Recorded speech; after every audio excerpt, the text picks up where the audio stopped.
예, 이 청약시장에서 미분양 현상이 늘어나면서 서울에서도 35% 할인 분양에 나선 아파트가 나타났습니다. 네, 관련 내용 송승현 도시화경제 대표와 함께 자세히 짚어보도록 하겠습니다. 안녕하세요. 네, 안녕하세요. 네. 사실 뭐 이 35% 분양가 내린 아파트는 물론 뭐 특이한 케이스긴 하잖아요. 특이한 케이스는 한데 그래도 전체적으로 봤을 때 분양가들이 조금씩 내려가는 이 기존에 했던 분양가보다 다시 내려서 분양하는 그런 경우가 조금씩 나타나고 있거든요. 네, 그렇습니다. 지금 한 35%라는 거는 굉장히 크게 낮춘 상황인데요. 보통 예. 사업성들을 보면 한 15에서 한 20% 정도를 사업 수익으로 보거든요. 예. 근데 35%라고 하면은 상당 부분 뭐 적자라고 볼 수 있을 것 같은데요. 예. 다양한 뭐 요인들이 좀 있을 것 같아요. 우선적으로는 대출을 해준 뭐 대주당 같은 경우는 자금 상환들을 해줘야 되는 거거든요. 근데 그 상환하는 데 있어서 좀 속도를 내지 못한다면 뭐 소위 분양 트리거라고 하는 그런 약정 같은 경우를 놓는 경우들도 있어요. 그러니까 분양을 해서 분양이 잘 안 되면 분양률을 좀 낮춰라. 그래야지 대출 회수도 할 수 있다 보니까 이런 부분에서 크게 낮춰졌다라고 볼 수 있고요. 또 네. 한편으로는 뭐 사업이라든지 앞에서도 보도된 내용들 보면 분양이라든지 부동산 경기가 좋아져야 될 거 아니에요. 그래야지 뭐 다시 분양을 할 수 있는 또는 분양이 완판될 수 있는 그런 상황이 될 수가 있는 건데 지금 상황에서는 이런 뭐 소위 말하는 그 강남의 핵심 지역 네. 외적으로는 전체적으로 분양 경기가 식어져 있고 또 대출에 대한 그 부담 또는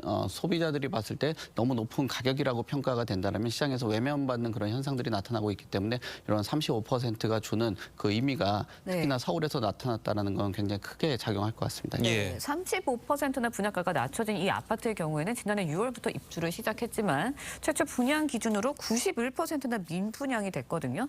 이렇게 대규모 미분양 사태가 나타나는 이유는 뭔가요?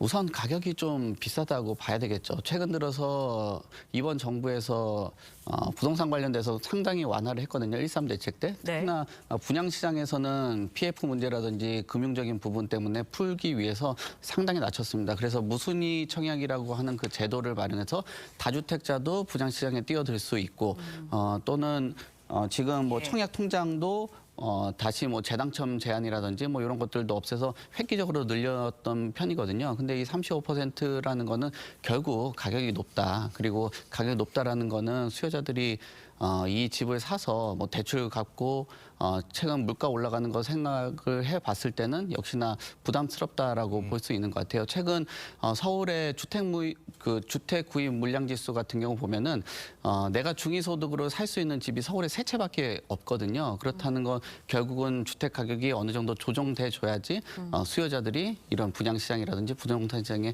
참여를 할 수 있다고 볼 수 있을 것 같습니다. 예. 네. 앞서 이제 저희가 말씀드린 대로 이제 35% 할인 분양하는 데는 뭐 위치도 위치고 이제 어쨌든 특이한 예. 케이스이기 때문에 35%나 할인이 되기 때문에 이거를 이제 뭐 전체적으로 볼 수는 없겠지만 그래도 이제 사람들이 이제 기대하는 거는 뭐 분양가라든지 아니면은 지금 현재 집값이라든지 이게 좀 더 떨어질 가능성이 있느냐. 집을 이제 구매하려는 사람들은 자, 이런 기대를 좀 하고 있을 거거든요. 어떻습니까?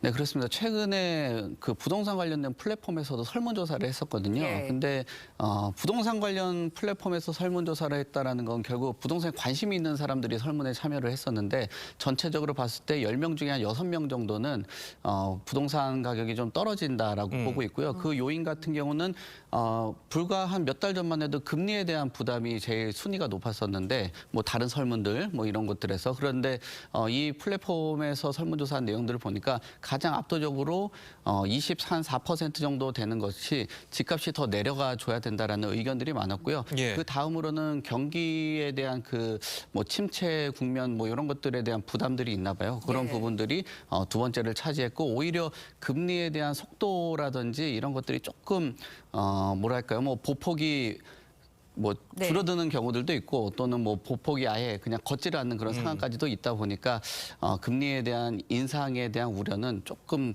뒤순위로 뽑히는 그런 상황입니다. 결국은 사람들이 봤을 때는 가격이 높다라는 것이 가장 큰 주된 원인이라고 볼 수 있을 것 같습니다. 예. 네, 그럼 이제 이런 추세라면 집값 하락세 계속해서 이어질 수도 있다라고 봐야 할까요? 어떻습니까? 네, 뭐 제 개인적인 의견도 그렇고요. 다양한 보고서라든지 정부에서 바라보는 시각 자체도 부동산 가격이 더 떨어져야 되겠다라는 의견을 갖고 있잖아요. 그리고 뭐 한국은행이라든지 대외적인 그 보고서에서도 우리나라의 주택 가격이 높다라는 평가들이 있고요.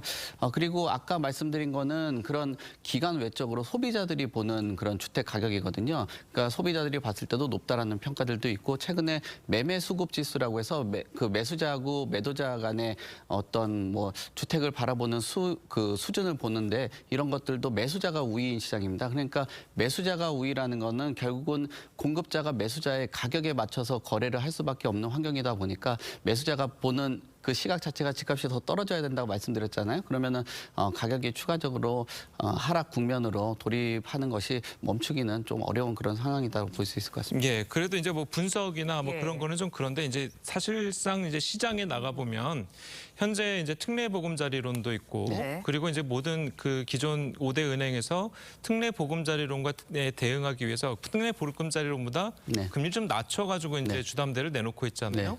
자, 그래가지고 지금 20, 30대는 물론이고 다시 이번에 이제 집을 좀 사보자 하는 사람들도 좀 늘어나고 있고 네. 그래서 현장에 나가 보면 이 금매가 나온 거는 이미 다 소진이 됐고 네. 그래서 다시 나오는 거는 지금 예전에 나왔던 금매보다 가격이 좀 더 올라간 가격. 그러니까 우리가 체감적으로 느끼기에는 네. 아 다시 집값이 오르나 이렇게 느껴질 수가 있는 거거든요. 네, 맞습니다. 그렇게 느낄 수 있을 것 같아요. 특례 보금자리론이라는 것은 사실 특징을 봐야 되는데 9억 이하의 주택에 해당되는 예. 거거든요.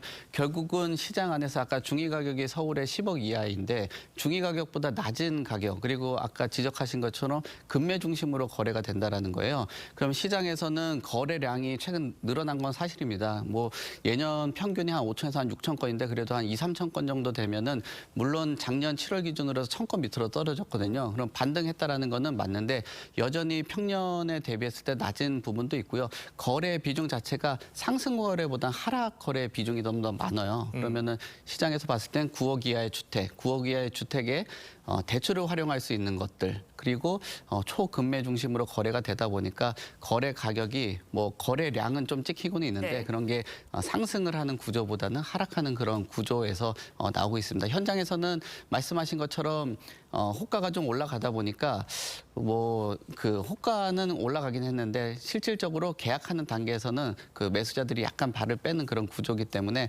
앞으로 6월 1일이 과세 기준일이거든요. 그때까지 털고 나가지 않으면은 세금 부담은 주택을 가진 사람이 부담을 하게 됩니다. 그래서 아직까지 6월 1일까지는 그래도 매수자의 우위가 좀 더 강하게 작용하지 않을까 그렇게 봅니다. 예. 네. 마지막으로요. 짧게 여쭤볼게요. 실소유자들 입장에서는 네. 내 집 마련의 기회 지금 왔다고 봐야 할까요? 아니면 어떻게 봐야 할까요? 아까 말씀하신 것처럼 35%라는 그런 할인율이 서울에서 나왔다라는 건 지방의 다수 현장들도 할인된 분양으로 진행할 가능성이 좀 높아요. 그러면 시세를 대비했을 때 한 10에서 한 15% 정도 되면은 뭐 안전마진이라고 하는 그런 가격선은 좀 확보됐다라고 볼 수 있거든요. 그런 차원에서는 내 집 마련을 해도 된다라고 봅니다. 다만 지금 시장 안에서 규제를 푼 게 청약시장 중심으로 풀다 보니까 아무래도 청약을 하면은 10% 그다음에 중도금 대출이라든지 나중에 잔금 예. 같은 것을 활용을 한다라면 가능성이 좀 있겠는데 재고주택 시장 안에서는 역시나 자금에 대한 그런 압박도 왜냐하면 계약하고